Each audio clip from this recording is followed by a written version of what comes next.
Now let us look at how to contribute to building relations between team members and stakeholders.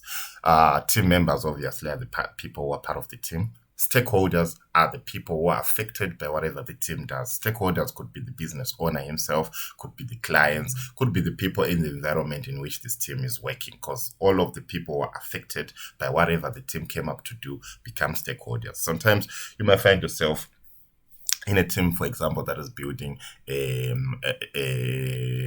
beer hall, a club, so to say, and you realize that the stand that you were given by the municipality actually has a church close to you. Now, the church members become stakeholders in this because now they are affected by this because the ideology of what you're going to do and what they stand for are different. So you might find yourself at loggerheads because now they want to have an all-night prayer, and now you guys have got high volumes, music playing and drunk people dancing. That might not work well, and that might require a lot of discussions over how to implement that project well. So make sure now you have not just good relations within the team, but also with the stakeholders, because sometimes you might have a very great team, you might have a very great idea, but once the stakeholders are not happy with the idea might be nothing at all.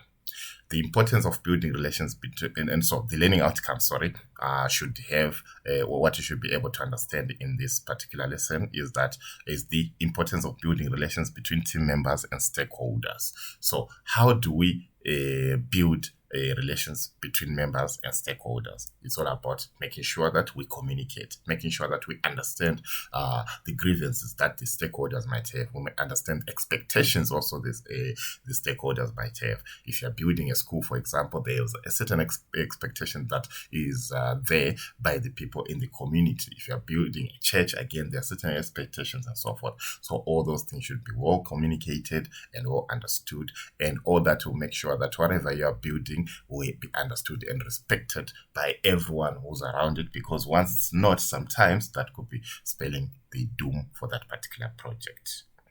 Other things, stakeholders are identified and their needs are explained. Just as I explained before about a project that could be not in line with other projects that may be in that same area, always make sure that you identify your stakeholders. This could be people who are affected by your business. This could also be people who live in the area where the business will be. This could be your competitors. This could be the owners of the business and so forth. Make sure you identify them, and make sure that you also identify what they expect from this particular project. So once you identify that, you can now be able to communicate fully and be able so to avoid conflicts before they even arise, by making sure that you answer and satisfactorily attend to the needs of the stakeholders before the stakeholders themselves get to those particular grievances.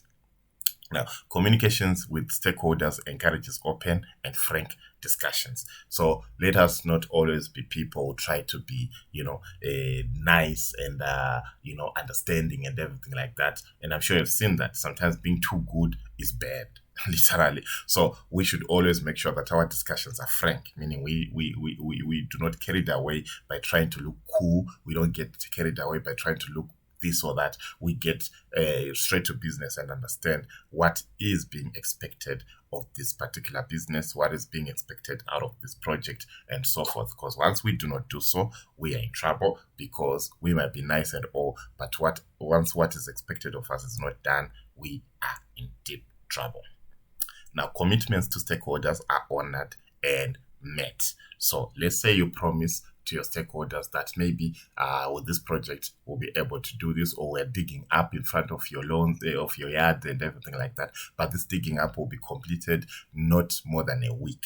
We'd have dug, put our cables under, and return things back to normal. Make sure that you honor that promise, because now you don't want a situation where now the children of the people in the area are now getting injured by your project, yet you had promised that that wouldn't happen. You would be done within a stipulated amount of time. So make sure that whatever you promise, whatever you say you do it, and you do it timelessly. Otherwise, things might not end up very well.